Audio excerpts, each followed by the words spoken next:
there is no question as to what we're doing on the back end, because they're like, well, what are you guys doing? What is it that you do? Because the only time we experience you is when you come on set and you shoot our stuff. We don't see you in the editing process. We don't see you writing the scripts. We don't see you doing any of that. So now through this process, we've been able to go, hey, this is what we're doing in the background, and this is why you're paying what you're paying. And they're like, oh, and it makes them feel more comfortable in dealing with us, and we're creating these wow experience throughout the process. Hey everybody, I am super excited to be talking to Armando Leduc today about some really cool ideas for using video during the customer journey. So excited. It's such a fascinating topic. If you don't know Armando, he's the founder and CEO of Leduc Entertainment, which is a full-scale production company with a focus on digital content creation for businesses of all types. He's taken those years of experience that he has, even in acting, which we'll talk about a little bit, and put it to work through his company, taking businesses of all types and transforming their social media content from boring to cinematic. So exciting. Armando, welcome to the show. Howdy.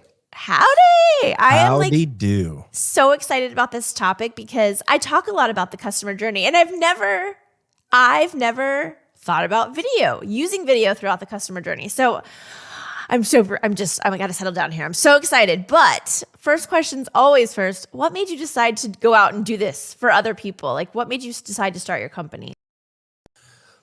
What made me decide to start Leduc Entertainment was a lack of storytelling in the commercial space.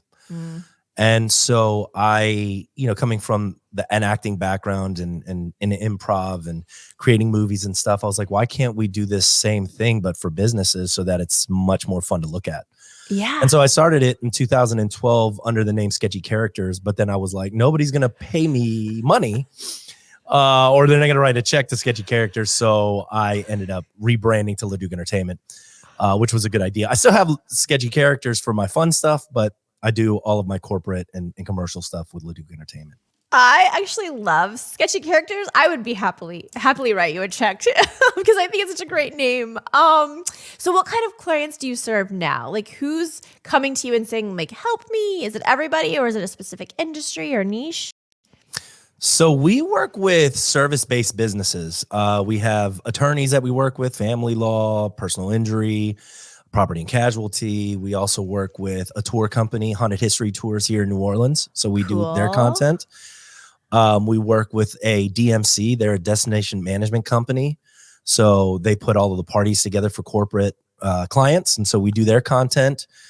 Meals from the Heart is a heart healthy restaurant that we do content for. So it's all over the place, but mainly service-based businesses, crypto. So everybody that's in business these days understands that they need social media, and they understand that it's a big lift.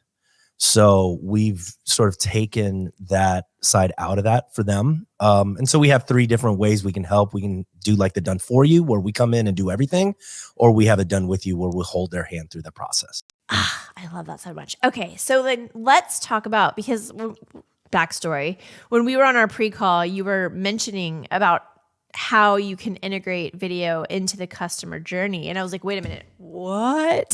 So let's start there, because either I've been living under a rock, or, a lot of people may not understand or know this strategy or tactic. So can you just kind of set that up for us a little bit? So I got the concept from a book called Never Lose a Customer Again by Joey Coleman, which is a fantastic book. And so in the book, he talks about in every phase of the customer journey, there should be sort of wow experiences. And how are you creating these wow experiences? And I'm like, well, we are a creative-based business. Why are we not using video to instruct the client where they are in the process? And so we have 5 phases to our business. We have the development phase, the pre-production phase, production, post-production, and then distribution. And so throughout that process, there's also many phases, like in the development phase, right? So we're like, hey, we're in the development development phase for your business. But even before that, we shot like this Mission Impossible video where it's all like dun dun dun dun dun. Your mission, if you choose to accept it, is to schedule a discovery call with our team. This message will self-destruct, right? And so we're like, yeah, so why not do it in a fun way? And like, we've noticed now a big problem, and this is the problem that we had, which is why we needed to start doing it, was that we found that when we brought in somebody, that we would stop the touches, right? Like in the follow-up process, when you're bringing a prospect to becoming a client, there's a lot of touch points, right? There's a lot of follow-up. Yeah. And then we just ignore the client once they're a client. And so I was like, why are we doing that? Why aren't we creating touch points so that whenever we're talking to the client, it's not just to send them an invoice, right? Mm-hmm. And then here's your stuff, right? There was no fanfare about it. There was no, and especially on the marketing end, it's hard to say, hey, mission accomplished. We did our job, right? Here were the deliverables for the month. And we didn't have that in place. And we would not get paid, or we'd have to we would have to track people down to to get them to pay their invoices. But now, because they know at the beginning of the month, hey, these are the deliverables. This is what we're doing. Here, we're holding your hand throughout the entire process. There is no question as to what we're doing on the back end, because they're like, well, what are you guys doing? What is it that you do? Because the only time we experience you is when you come on set and you shoot our stuff. We don't see you in the editing process. We don't see you writing the scripts. We don't see you doing any of that. So now through this process, we've been able to go, hey, this is what we're doing in the background, and this is why you're paying what you're paying. And they're like, oh, and it makes them feel more comfortable in dealing with us, and we're creating these wow experience throughout the process. So good. So a question comes to mind. Have you, because you've been doing this for a long time, you started in 2012. That's when I started too, by the way. But so have you noticed as you're doing this for yourself, are there any stages within the customer journey that you find the video content to be the most successful? And if so, why do you think that is? If you guys are looking for a way to differentiate yourself it's not necessarily the customer journey, it's more in the lead journey. Mm-hmm. But what we did was we put together a box, and inside it, there's a red and a blue pill or a gumball, right? Like from the Matrix. And we have a little QR code. And when you click it, right, it takes them to a video landing page where it says, and I'm dressed up as Morpheus, and I'm like, welcome, your market is in danger. We know, that you felt it your whole life, blah, blah, blah, blah, blah. Right. So you have two choices. You can take the blue pill, go back to your job and keep doing what you're doing, or take the red pill and you can join Leduc Entertainment and we can show you how far this rabbit hole goes. And so in the lead journey, that has been such a really impactful direct mail piece because it comes in a little black box and it has our logo on it, but that's it. It looks super clean. And people have really been responding to that. Like our conversion rate had increased 40% because when people are in that mode where they've seen the presentation, they've seen the sales pitch, and they're like, where am I at? Where do I want to pull the trigger? And we send them this, and that kicks people over the fence, So that was one thing that we did that I recommend everybody do, is to have a video that you can connect to a direct mail piece that has a QR code that takes them to the landing page, and then really reinforces that hey, you're making the right decision. This is who you should be working with, and it's definitely memorable. Oh my God. We are about to do an ABM campaign, account-based marketing campaign. It's the first time we've ever done one. And part of it is a snail mail piece. And so now I feel like really quickly before we launch in a few weeks, I want to do this. This is such a fantastic idea. Okay. So what key elements, right? We've got listeners and watchers, and they're probably wondering, like I am, what key elements do you focus on when you're creating this video content to ensure that it resonates with your target audience at those different stages throughout the journey? Is it all Matrix themed? Does it tie together? Is it just focusing on that specific time at that specific place? Spill the beans for me. No, I change it up, right? So They get the Matrix video, right? And then once they become a client, they get the Welcome to Leduc Entertainment video. And it's us dancing around, it's music. It's like, hey, welcome, right? And then we roll into the Mission Impossible video, right? So like they get that like a day after, hey, we have to schedule this discovery call, right? And then we send them, hey, you're in development phase. Right. And it's us dressed up as like mad scientists. We're like, we're working. We're doing, creating the content for you. And then we roll into your videos or your topics have been sent to you. We need your approval. And it's my COO. And he's also an actor. I met him on stage and he's speaking he's in a Renaissance outfit. And he's like, hello, it is me. It is I. And I need you to approve your scripts in order to move forward and blah, blah, blah, blah, blah. Right. So we have that. And then we have the get ready for the shoot. So it's a video of my wife. She's also an actress. And this one's not as playful. It's just like, hey, these are some things that you need to think about before you shoot. Get a good night's rest. Don't drink before. Make sure you have all of your clothes pressed. Don't, use solid colors. So it gives them the rundown of what they should be expecting, right? And then they come to the shoot. And part of our customer journey is that everybody gets a little champagne bottle in a little gift basket with popcorn and stuff, movie stuff, congratulations on a good shoot. And then the day after they get another video that says, awesome shoot. We look forward to working with you. Great job, yada, yada, yada. And then we send them another video of my COO as Gordon Ramsay, where it's full throttle in the kitchen. And he's all like, we're going to cut it and we're going to make it look good. And we're going to, so we're in the cutting.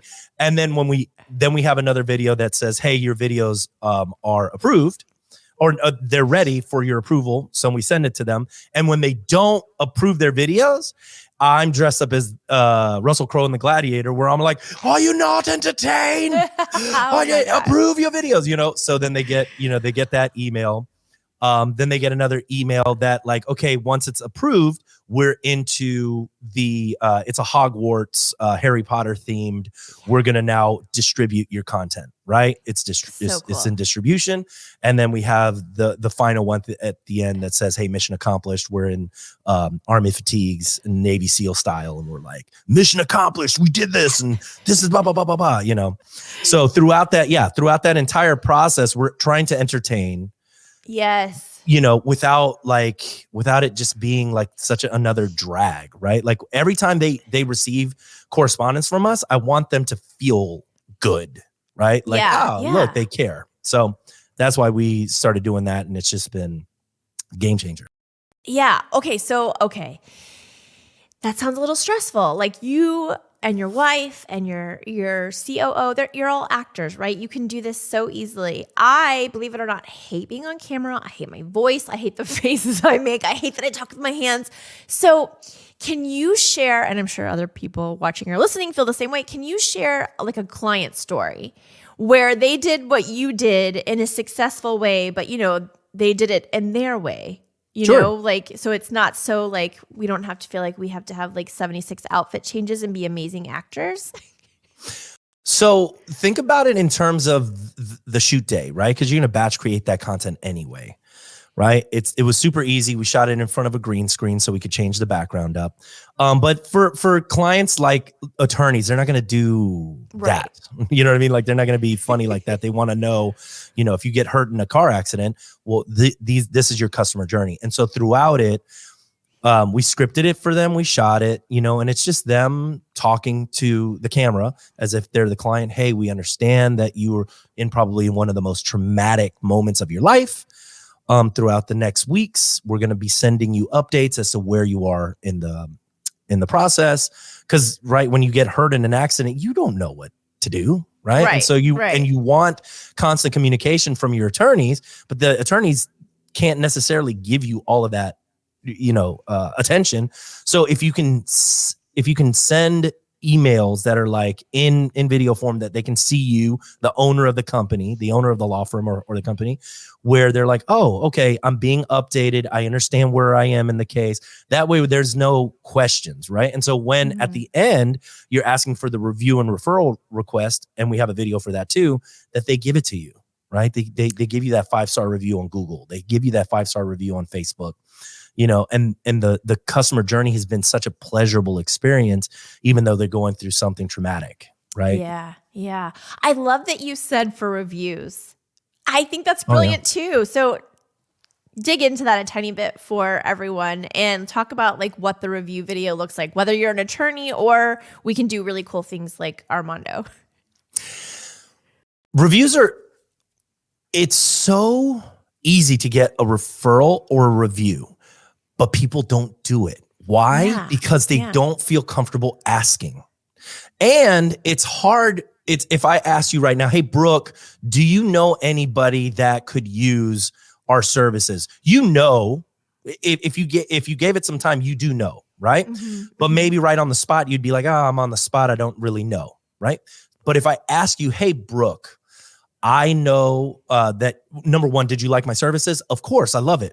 Then we would love a 5-star review, and we would also love it if you could refer us. And if you don't mind, I would love to send you an update, maybe monthly, to just ask you for a referral, right? If that's okay with you, because I know you're busy and I know you might forget, and I know I'm putting you on the spot. If I send you this video on a monthly basis to ask for referrals, I'm going to probably get it a lot easier. And I do. Like, I send out a referral request on a monthly basis to my clients because I know they're busy, and I'm going to go, hey, I'm just reaching out in that nice way to ask for a referral, right? Like, if you like my services and you know of someone, just give us a referral if you don't mind. And that's an easy way to do that monthly to keep you top of mind with current clients, with past clients, with family, friends, and so that way it doesn't feel so awkward because you've already shot the video once and then you just reuse it. So smart. So this is bringing me to another thought about KPIs, right? How do you measure, not just with yourself, but obviously with your clients, like how do you measure the success or the effectiveness of these videos throughout the customer journey? Open rate. Open rate is key. I also tie them into texting. So I know a lot of people just may not check their emails, especially these attorneys. Yeah. So I'll say, hey, I just sent you the development phase email. Watch it if you want to. I just want to let you know that this is what we're doing, right? And so they can watch the email for the video. Or, the text messages lets them know that. And I'm in communication. They're like, okay, my money I'm spending is well spent. But yeah, my email open rates are like 75%. What? Are like 75%. Yeah, I know. Wow. It's unheard of. And I can show it to you. But yeah, people are like 28% is like amazing. And when I tell them like 75%, they're like, shut up. Yeah, exactly. My jaw's on the floor because I'm happy about ours. Like we hover around like 37%. I'm like, look how good we're doing. And then I hear that and I'm like, oh man. So, but you're sending, you said open rate. So most of these videos are sent through email, either as one-offs or through some sort of like nurture campaign. Is that how it works? Yeah. We did put it in a nurture campaign, but you got to be careful because not everybody is in the same spot in the client journey. So you can't just be like, oh yeah, one size fits all. So I have a virtual assistant in the Philippines whose only job is to manage the client tracker. And we have a client tracker spreadsheet, and every day she looks through it and goes, okay, where are they in the process and what video do they need to receive? And so that's all she's doing. Yeah.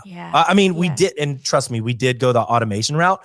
Here's the problem, guys, with AI and automation is that it's so low hanging fruit now that people, when you want to differentiate yourself from everybody else, then you have to put in the work, right? And you have to do the extra stuff that makes you noticed. And Right. so doing AI and automations, like people know, people see it. They already see that's what everybody else is doing. It's like, oh, great, it's another automation. Great. But when it's personalized and they know that like it took a person to send it, Hmm. that's a differentiator. Yeah. Well, and I just feel like if these videos go out at the wrong time, right? If somebody's still in the nurture phase and all of a sudden you're sending them like bottom of the funnel content, it's going to ruin the relationship, right? It's Get going to it? start to feel like not authentic, I guess is the word I'm Right. looking for. Yeah. Well, it also makes you look like you don't know what you're doing, that you're Hmm. disorganized, right? Why are you sending me this? I'm not even here. So you obviously don't care, right? Uh-huh. And if you don't care, why am I doing business with you if I'm just a number, right? Yeah. Yeah. What happens? Okay, so like let's just take B Squared Media, which is my company, as the case study. And I'm going to hire you to create these, videos for the customer, journey. We have different customer personas that we go after, or like segments or industries, and I'm sure a lot of your clients do too. What's your advice on tailoring content based on those specific segments or customer personas? Or is it like just one set of videos and they can address everyone all the time? Here's a big problem with marketing companies, I believe, is that they get so involved with the a la carte pricing, and it's like, well, not everybody goes through the same thing, right? And there's validity to that. But if you want to scale a marketing company, you have to have like the system, right? And no Mm. matter what, that is the system. Everybody has to go through it. But the problem is a lot of marketing companies don't want to let go of other things because they're revenue streams.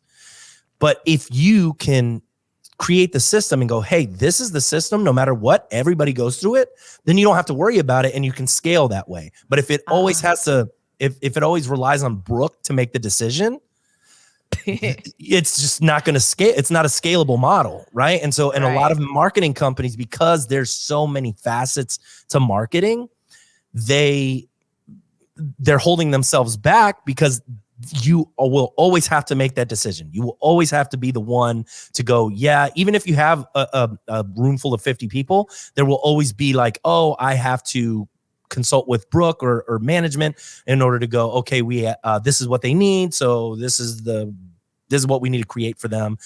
So I would recommend, create your process. Ours is called Content into Clients. It's our 5-step Hmm. process, right? And so everybody goes through that process, no matter what. If you're an attorney, whoever, like this is what we do, and it's made it scalable for us. Yeah.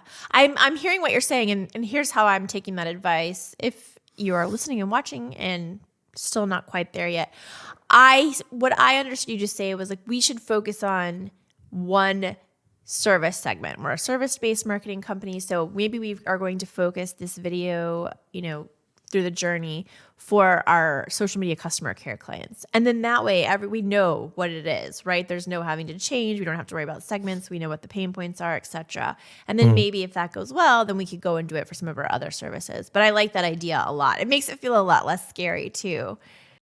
Sure. Yeah. And look, so we did our Content into Clients process and our customer journey. Now I'm getting more into the consulting end of things. So we're doing Mm. the consultative stuff, and I'm writing a book right now. It's called Scale for Speed, and how to take all of this stuff and really use it to scale your business. And so I'm currently in the process of creating, okay, what are the touch points for each of these people through the consulting phase? Even if it's not perfect, according to my process and according to my book, these are the things that you need, right? And Love so that. the touch points will be like, hey, here's the checklist. Where are we with the checklist? Make sure that, and it's sort of an accountability video that goes out to let them know, Mm-hmm. hey, because I think that's, if you're consulting, your customer journey is accountability, right? And Yes. so it's Yeah. you going in and going, hey, just making sure that you got this done. If you didn't get it done, please make sure you get it done, or let's schedule a call and I can help you, get it done. So we've covered all of like the good things, I feel like the good fun things. So we have to talk about the challenges just to even it out a little bit. What are some Oh of the yeah. challenges that you or your clients have encountered in using videos at various, stages throughout the customer journey, and how do you overcome them? One of the challenges that we had was the automation, and so we stopped it.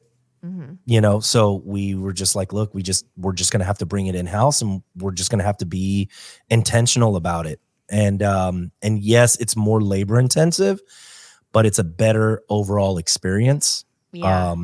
So that's been a challenge. And look, just the management of the client tracker. Like I'm currently right now talking to my COO about how we can create an app that solves that problem, right? Like that can be like a template for businesses that they can go, okay, I need to create a customer journey. Here's the app, and this is how you can track it better. And so that way it like sends notifications as to where people are like triggering things. So Asana kind of does that, too. Yeah. So that they're like, hey, they got sent out this video. So they're probably in this process right now. So keep in mind within the next 2-3 days, you're probably going to need to send this video out. And that we do have in place, but I think it could be better. Like I think that could be super, super clean. So that's what I'm working on right now. So the challenge is to really the management of that is super, it's somebody somebody that's good at like the details needs to be in charge of that. Yeah, I hear that. Well, answer me this. This came up as you were just explaining just now. How many clients, like how necessary is it for you to explain what customer journey and customer journey mapping is to your clients? Do they already come in the door knowing this? Is this something you teach them? Is it something you use a video for? Like, how does that look, the education piece? You know what's great is that our customer journey sells our customer journey. You know what I mean? Like it just like they're like, oh my God, I love this. Can you do this for us? Yeah, of course. This is what we do. So part of their batch. So when we create their content in that content day, part of what we create is their customer journey videos. And I'm like, look, don't overthink it. They don't, it doesn't need to be perfect. It just needs to update them, and it doesn't need to be long. Just they want to know that you care. They want to know that you put forth effort. It looks good, and you're just giving them an update. Yeah. I love it. Okay, so let's talk about your tech stack. Are there any technologies, tools, tips, but really around the technologies and tools that you find like absolutely indispensable for creating and integrating videos into the content and the customer journey and all the cool things that you do? Yeah. My tech stack is deep. I was going to say it's probably large and in charge. But are there like some favorites? Yeah, there's 40. There's 40 apps in my tech stack. Look, we use Asana for management and task management and project management. We use an app called Frame.io as for videos to send to clients for approval. And then the cool thing about Frame.io is that you can save the videos inside Frame.io on a link, and then infuse it into Asana so that when my social media person is posting, they can take the captions from Asana, and then they can take the video from Frame.io, download it straight to their phone or to the computer for distribution. All of the customer journey videos live on YouTube. I create a playlist and I call it the customer journey. So I have a journey for Spaghetti on the Wall. So like that's my podcast. So when somebody comes in to do Spaghetti on the Wall, like I send them videos throughout the whole thing that talks about, hey, what to expect in a podcast, how to do this, if you want to set up your own podcast, so throughout the whole thing, they get these videos. And then Google Drive for client folders and client tracking and spreadsheets and all of that stuff. Yeah. What about filming? Like, are you like big into like filming with a special camera or special equipment? Or are you like, hey, the iPhone's good enough for me? So what you're seeing right now is the A7S III. That is what I shoot. It's the Sony A7S III. Amazing camera. I would get an 85 millimeter lens for that nice depth of field where it blurs out the background. I got a 2470 on there right now because I wanted you guys to see my logo and all of this other stuff. But if I wanted to blur out the background, definitely get an 85. I use that exclusively on shoots because it gives it a nice cinematic look, right? And it just makes everything look really good, and it pops the image out, right? So if you're the focal point, really pops you out, and everything else blurs in the background. So it really gives you that nice look. And look, the iPhones are great. Like, you know what I mean? Like they're really good. If you light something properly, I mean, you may not be able to catch the difference. So, good. Yeah, okay. Yeah, I love the A7S III. I love the iPhone. I'll do both on shoots. Some when I'm trying to do like more cinematic and parodies and things, I'll use the A7S III. And then if I'm like out and about just Q&A and stuff, I'll just use my camera. What about editing films? Any special tools that you use? Like, so now there's like Descript and all these cool AI tools. Do you use those? Or are you more into like, doing it yourself as far as editing? I have an editing team. Okay. So I don't even mess with it anymore. I've got editors from across the world right now, Philippines and Venezuela. And so, I would highly recommend, if you're looking to like really create a volume of content, if you want to do it yourself and you have the time, then do it yourself. Sure. I'm a big proponent on finding the who rather than trying to do it all yourself, because you're going to burn out very quickly. Mm-hmm. And there's a really good book by Dan Martell.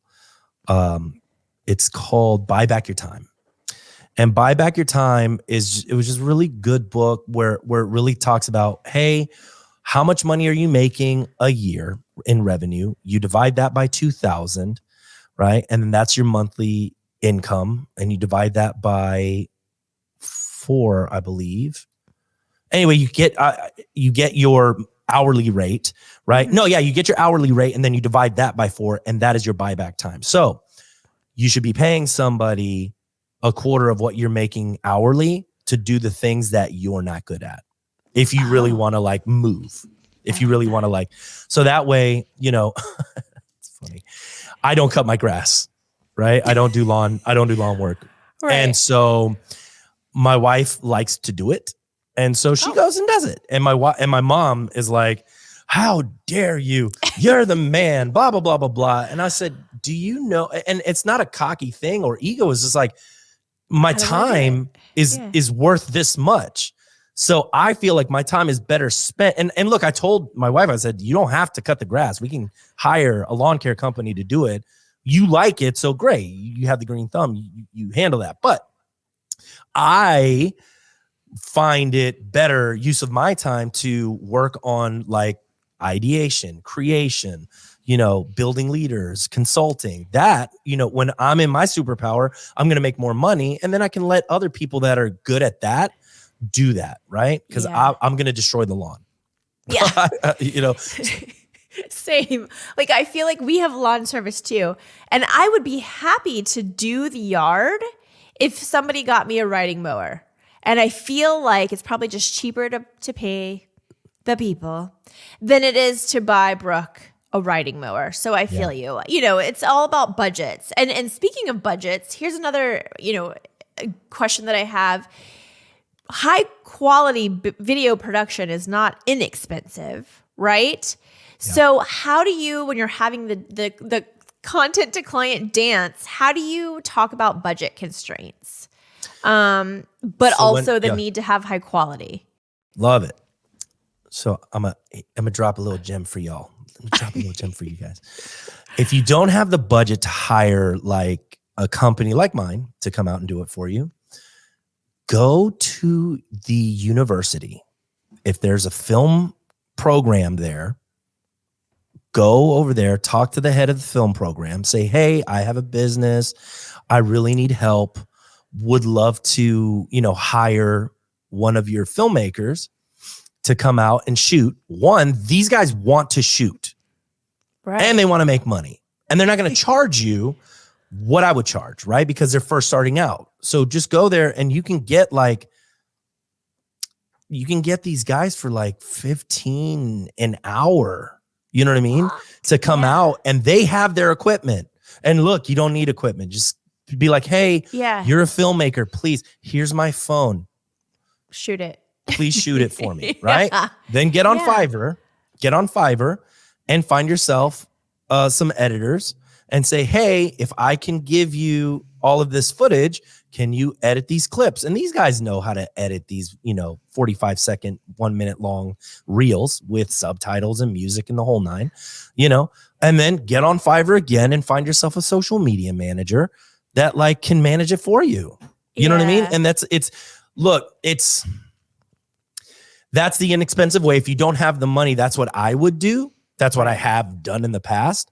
Until you get to a point where you can hire the professionals, where it's like a one-stop shop and you just pay one thing and the headache goes away. Like, you don't have to manage people, but that's what, that's what I would do if I was in a spot where I'm like, oh, I'm just starting out.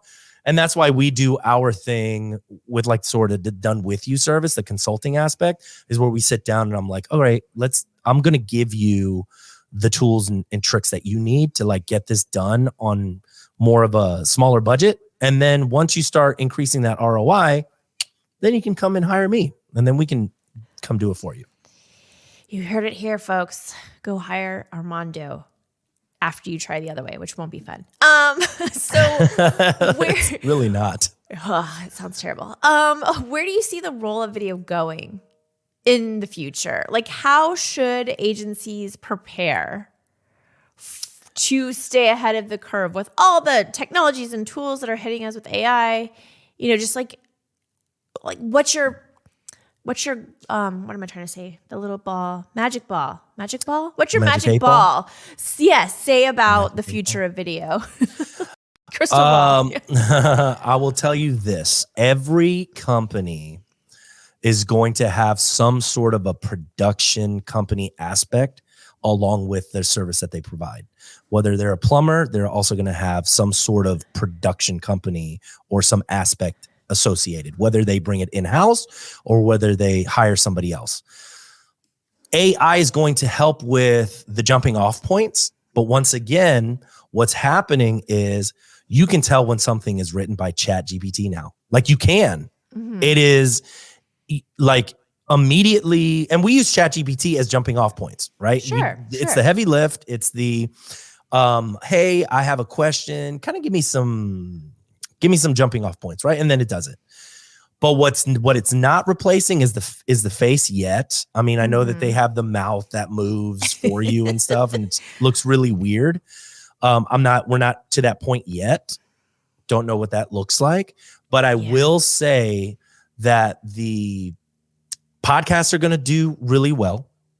I think podcasting as a networking tool is the way to go. I don't think people are using podcasts enough because they're like, oh, I want downloads. I want to monetize. And I'm like, no, use it to network. Use it for strategic, strategic partners to build the brand. And the opportunities that have come from my own podcast have just been exponential. So if I was going to tell you what agencies, marketing agencies. Yeah. So marketing agencies, I think, need to start creating more content on social media, just organic, not call to action stuff, just them creating content, documentary style, Q&A, podcasting, all of that stuff, and just stay consistent on social media. And you'll start to see, you'll see exponential growth. Maybe we went from $70,000 a year, every year for 5 years. And then we went to $500,000 in a year's time doing our organic social media strategy where we're posting daily. And then we hit 7 figures and we're on track. If we continue, we'll hit $2 million at the end of this year. and I think that it's just going to exponentially keep growing because now more and more people see what we're doing. They're like, they're a trusted source and not just asking me for money, Yes. so. Yes. Oh my gosh. I've been saying this for years. Like we've always been think conversation, not campaign. I've put all these studies out about what you're saying. And yeah, it's so true. Like the companies who do what you're saying, like they use social in a totally different way than just like the salesy buy my stuff messages. They kill it. They do so great. And also what I'm hearing you say is you should probably think about, if you're in a marketing agency, hiring a creator for your company who can help you do this on social and otherwise, or going to a company like Armando's and having them kind of help you do the creator role, right? Outsource that creator role to someone like Armando. So superb advice. Thank you so much. Last question for you is, where can people find you? What are you working on? How do you want us to connect with you so we can continue the conversation? For sure. You can find me anywhere. I'm super easy to find. If you look me up, Armando LeDuc on Google, I mean, it's just gonna, it'll be right there. LeDuc Entertainment, of course. So Armando LeDuc or LeDuc Entertainment will bring you to where I'll be. And I do a webinar weekly. That's another thing for marketing agencies. I think you guys should be doing webinars on a weekly basis and do them through Eventbrite. I know everybody wants to, once again, do the low-hanging fruit and go, I'm just going to do a webinar, make it an evergreen webinar, and then just put it on automation. Let me tell you, we've seen some real conversions going up through this webinar, and I've only been doing it for about 3 weeks now. So every week I get on Eventbrite, and it's super easy to duplicate, and I do a live webinar every week. And so now I have something to like, and it's called Content into Clients. I have an ebook, I have the online course, it's my process, it's my webinar, it's my keynote. So I would urge the marketing companies to create that thing that differentiates themselves, to create the book, to create the online course, to your keynote speech, to your webinars weekly. And then that becomes your funnel that you can get people into, and then just keep it the same. Just try to keep it the same. That's scalability. Scalability comes from predictability. Yeah. So I love that. And I'm going to be joining one of those weekly webinars so that I can learn how you do it, how it works, and copy it myself, because that's great advice too. Well, Armando, thank you so much for joining us today and giving us all of, I'm filled with ideas right now. So thank you for that. And hopefully for those who are watching and listening, they are too. They will reach out to you. And again, just wow, mind blown. Thank you. Thank you. I appreciate you.